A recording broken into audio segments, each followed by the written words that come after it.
Welcome, Middlers, to the Medium in the Middle podcast. My name is Stephanie, and I take you on a journey of self-discovery and spiritual exploration. I am a Reiki master teacher, a spiritual and business mentor, and of course, a psychic medium. And I am here to share my story and help you tap into your extraordinary abilities. Join me every Wednesday as we dive into the realms of intuition, energy healing, and all things mystical. Whether you're a seasoned spiritual seeker or just dipping your toes into the magical waters, this podcast is your go-to source for inspiration, guidance, and a whole lot of lessons and laughter along the way. Let's get started.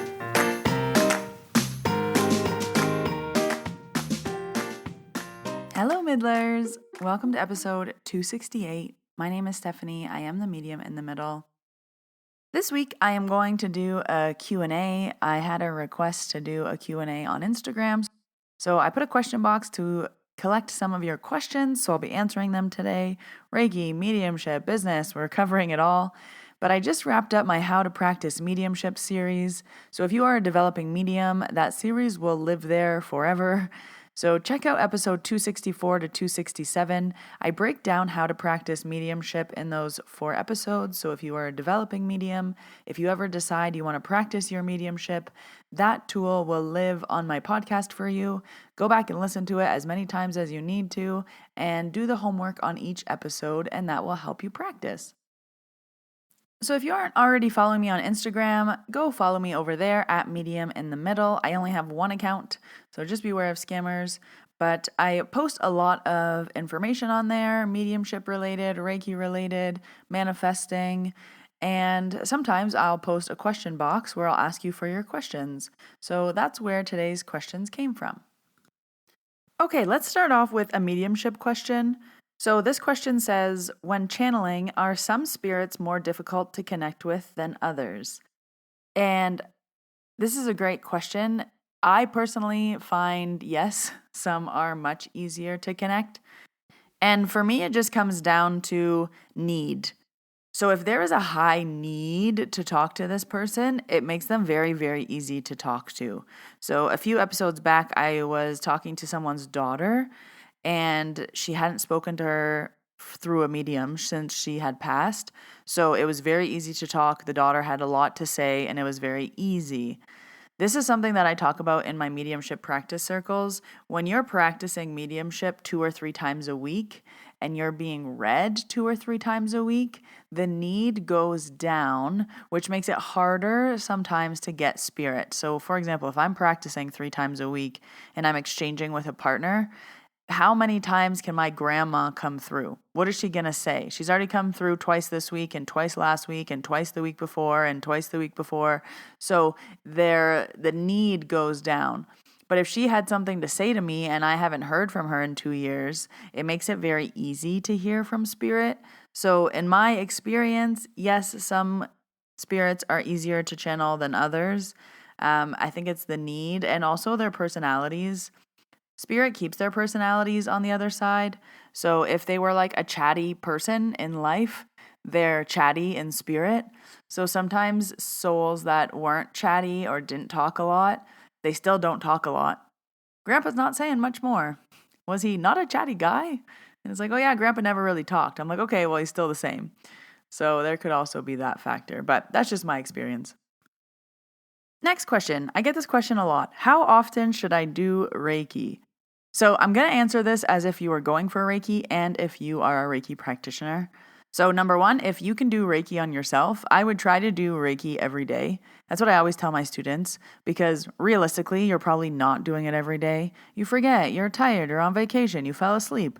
But if you have the intention to do it every day, even just a few minutes before bed, that's really, really good. Or whenever you remember.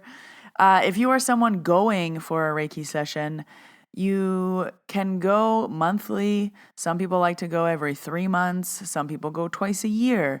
It just depends on your energy hygiene and how much you feel you need to go for Reiki. I like to compare a Reiki session to deep cleaning your bathroom. It's like, how dirty is your bathroom and how often do you need to deep clean it? Some people are clean freaks and they clean it all the time. Some people, they're like, it's fine. So the minimum time in between sessions is 21 days or 3 weeks. So if I was doing like a full session on a client, yes, I wouldn't want to see them again for 3 weeks unless we were working on something very specific. Most people I find come every 6 to 8 weeks. I do have some clients that come monthly and they have for years, but everyone's just different in what you need. It also can just be when you're feeling off, when you feel like you need it. Kind of like a massage. When do you need a massage? When your shoulder hurts. When do you need Reiki? When you're feeling off, when you're not feeling like yourself, when you're not sure what's wrong, when you need an energy tune-up, when you're not feeling so creative, when you're feeling stuck, when you're feeling heavy. That's when you go. Okay, this next question is kind of random, but I really like it. What is it like living all year round in a vacation town? So if you don't know, I live in Banff, Alberta, which is a very touristy destination. We get over 4 million people visiting a year, and we are a very small town. And I know people are always like, but the traffic is crazy, but it's always so busy. And as a local, I've been living in Banff on and off since 2011. So collectively, I think I've been here more than 12 years now. As a local, I'm not doing tourist things on Saturday. I'm not trying to find parking on Lake Louise on Saturday at noon. So I personally love living in a tourist town. Honestly, the tourist part doesn't bother me. You know when to do things and when to not do things. We know all the local secrets. We know someone everywhere. So everyone's like, oh, everything's so expensive. It's not when you're a local, you always have connections everywhere. The other part that I love about Banff is that it's so small and walkable, so I never have to get in my car. I probably drive my car about twice a month. And all my friends live within half a block of me or 2 blocks away, so it's very easy to meet up for, a 20-minute coffee. It's very easy to walk your dog together after work. It's very easy to meet someone on their lunch break. And we're all nomads here. We've all traveled here. So we also have a really good support system. And it's very easy to have like 30 people show up for a drink. So it's just an amazing community. And I love that about Banff. It would be very hard to ever leave that part. Just kind of knowing someone everywhere, having connections for everything, and also the community it brings. I love living in a tourist town. You always have fun things to do. We always know the back road. We know how to find the parking. We know how to get the discount. We know. So it's great. I love it. And you also know what to avoid and when not to do things. And honestly, even when it is busy, I just feel grateful that I get to live here. 4 million people pay a lot of money to come here every year, and I get to walk out my front steps and be here. So I think also like the price of things doesn't bother me because, again, I don't get in my car, so I don't buy gas. Like I know people who pay $300 a week in gas because they have to drive an hour to work and back. And I was like, okay, well, I'm saving that in gas because I walk everywhere. Like last year, I spent $700 in gas. Like for the entire year, I spent $700 in gas. And I know that from my taxes. But it's just like I don't go anywhere. I walk everywhere, and that's amazing. Okay, I'm going to stop ranting about how much I love Banff. What's it like living all year round in a vacation town? To me, I love it. I think it has a lot of benefits and perks. And the busyness doesn't bother me. The tourists don't bother me. So the next question is about mediumship. What books or podcasts did you find most helpful when learning mediumship? Honestly, I'm not a big book person. I don't read a lot. I listen to a lot of podcasts, but I don't sit down and open a book. Podcasts, did I find any that were helpful for mediumship? Not necessarily. I like listening to stories, or I like listening about like how people teach, or I like taking courses. But I find like if you're trying to learn mediumship, the best thing to do is practice. Practice. Try for 3 times a week, and then take that information and try to go listen to podcasts that will help you with that. So is there one that I recommend? I mean, Medium in the Middle for sure. I just did a 4-part series for you. But none that were like, oh my God, this podcast helped me so much. But I also feel like I was taking a lot of courses and doing a lot of practice sessions, and that helped me a lot. So I would say the courses force you to be accountable, and they also usually like make you practice twice a week. Like they'll be like, these are your 2 practice partners this week. That's a great place to start. The accountability is worth a course. So this next question is from a mentee. Do you ever get frustrated at mentees who change their goals week to week? And coming from someone who just changed their goals. No, the answer is no. That's actually part of the whole point of mentorship. I've worked with a handful of people who have been like, I want to start a business. And I'm like, okay. And then we're like full in starting a business mode, and they have homework, and we're doing this and we're planning that, and we're, making budgets for this and that. And then, on their third or fourth call, they're like, so now that I know what it's like, I don't think I want this. And it's like, great, glad you realized that.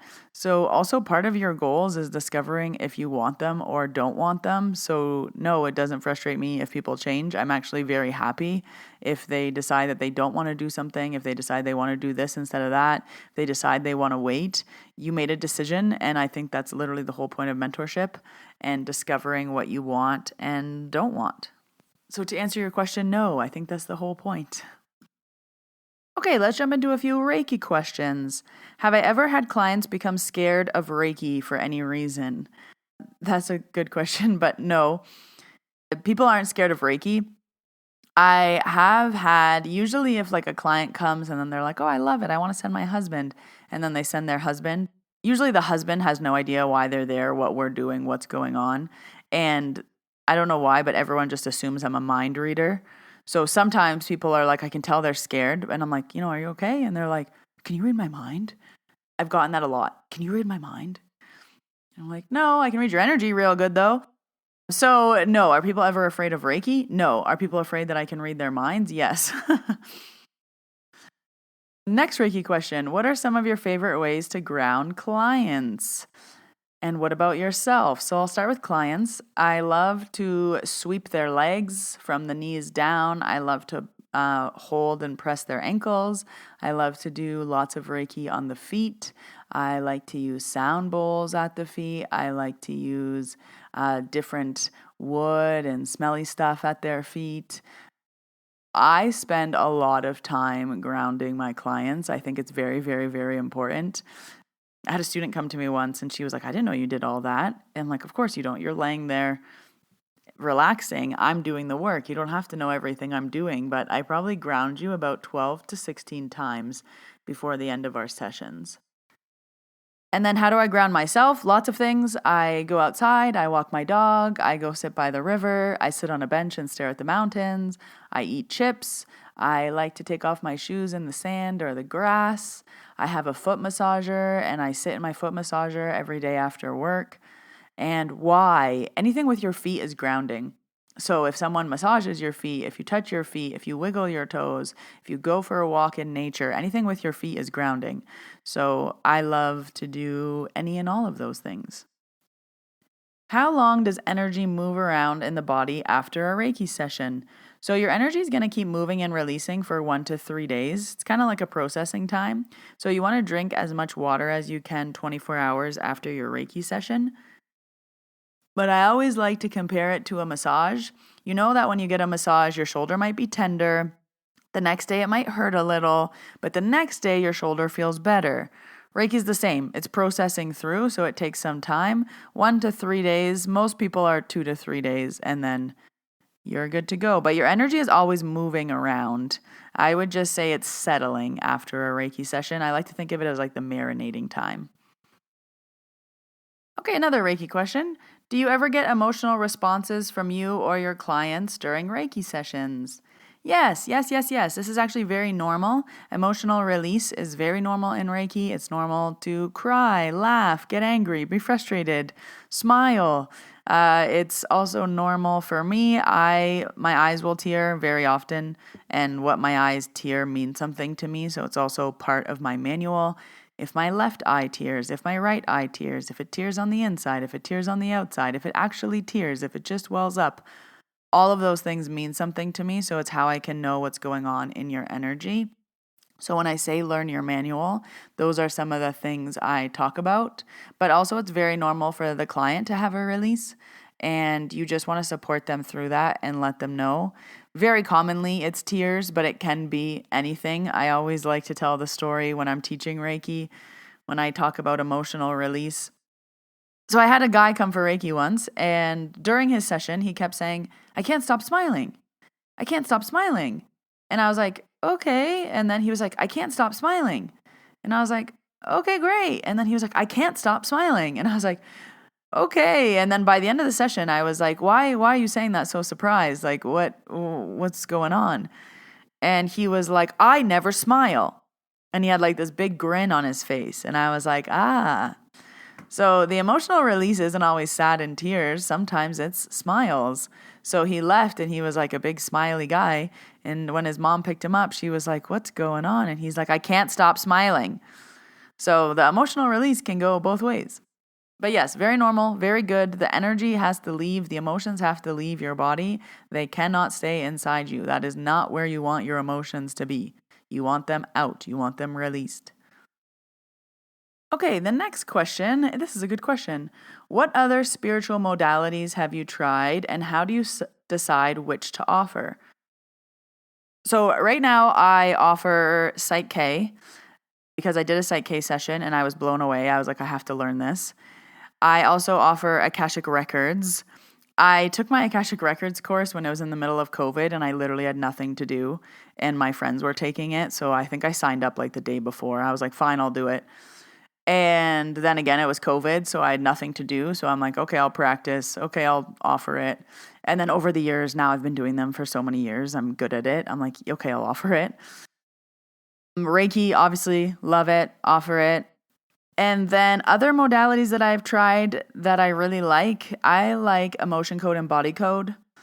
I have thought about becoming a practitioner for it, but whenever I decide if I want to become a practitioner, I weigh out the pros and cons and the cost and the time. So because I have a business already and I work 6 days a week and I'm booked usually 4 to 6 weeks in advance, I have to consider, number one, how long it's going to take me to be able to offer it for money. So how much practice I have to do. Realistically, how long is that practice going to take me if I'm already working 6 days a week with, say, 25 clients a week? So if I have to find time for practice, how long is that going to take me? And then if I'm adding it into my schedule, that usually means I have to remove something from my schedule. And from my offerings, there's just nothing that I would remove to add something else. Like Reiki's never going anywhere. I love Psych K because it works, so I wouldn't remove that. It would have to be something really good for me to stop offering Psych K. Akashic Records, I only offer 2 readings a week, so that's already super limited, and I just get so much good feedback from that, so I would keep that as well. So I kind of put it through the lens of, again, I'm a business, so this is different. If I was just like, oh, I would really like to, like, yeah, if I was retired and had a bunch of time and money, I would probably take the emotion code, body code course. But do I have time to take a 3-month course? No, realistically, no. And unless something is going to give me a return, I can't invest time in that right now, just with how busy I am. So that's usually how I decide. I decide, am I going to want to offer it? What would I remove? Do I like it? Do I believe in it? Do I stand behind it? And is this something that I could just pay someone else to do for me?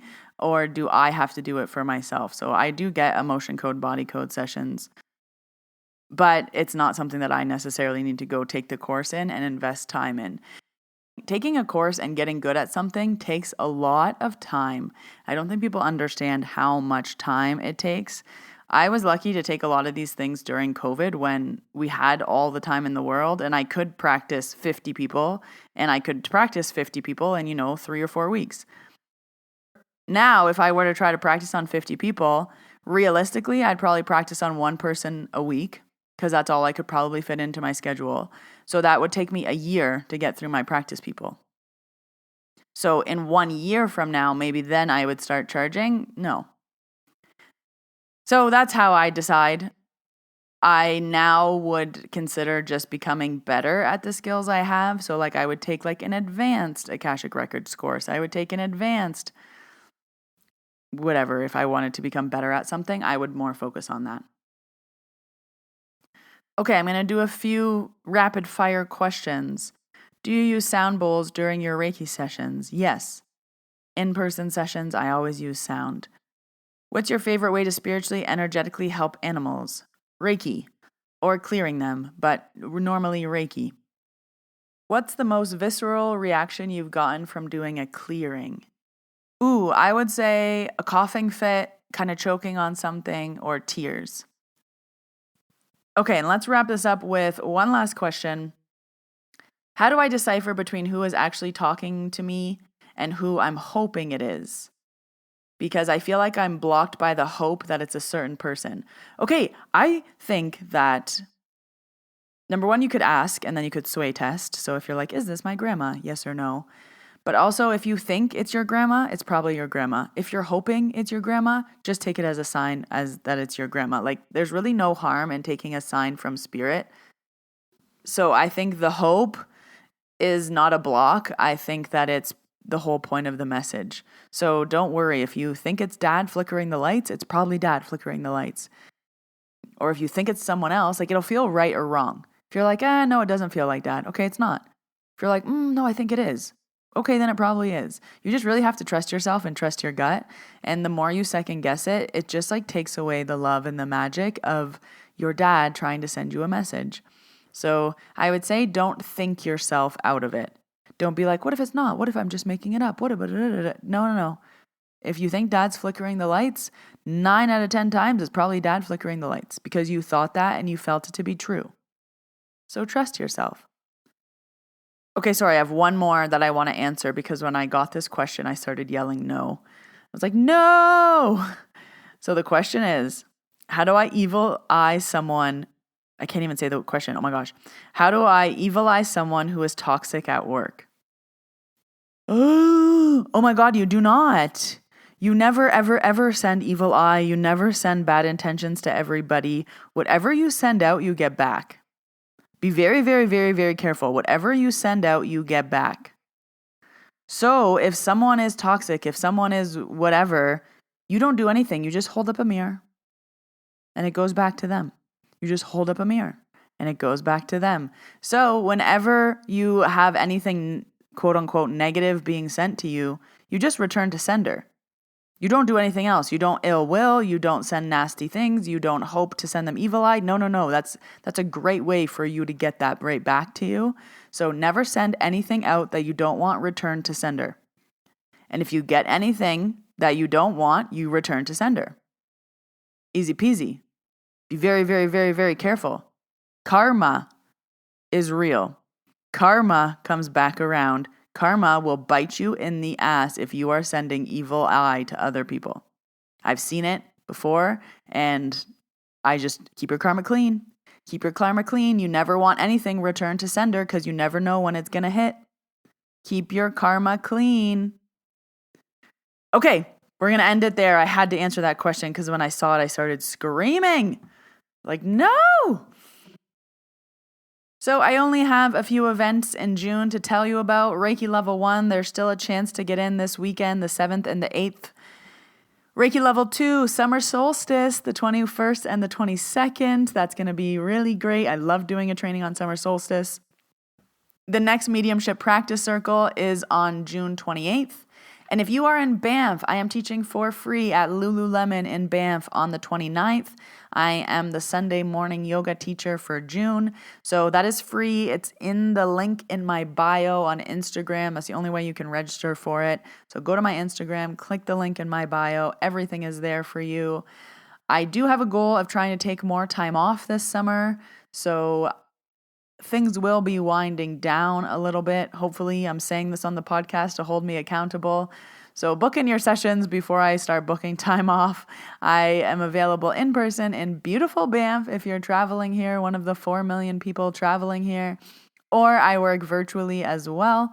All of my sessions are offered in person and virtually. I will leave all the links you need down below in the show notes. I release new episodes every Wednesday, so make sure you are subscribed so I show up in your inbox. But until next Wednesday, Middlers, when I see you in your ears, I hope you have a wonderful week. Bye, everybody.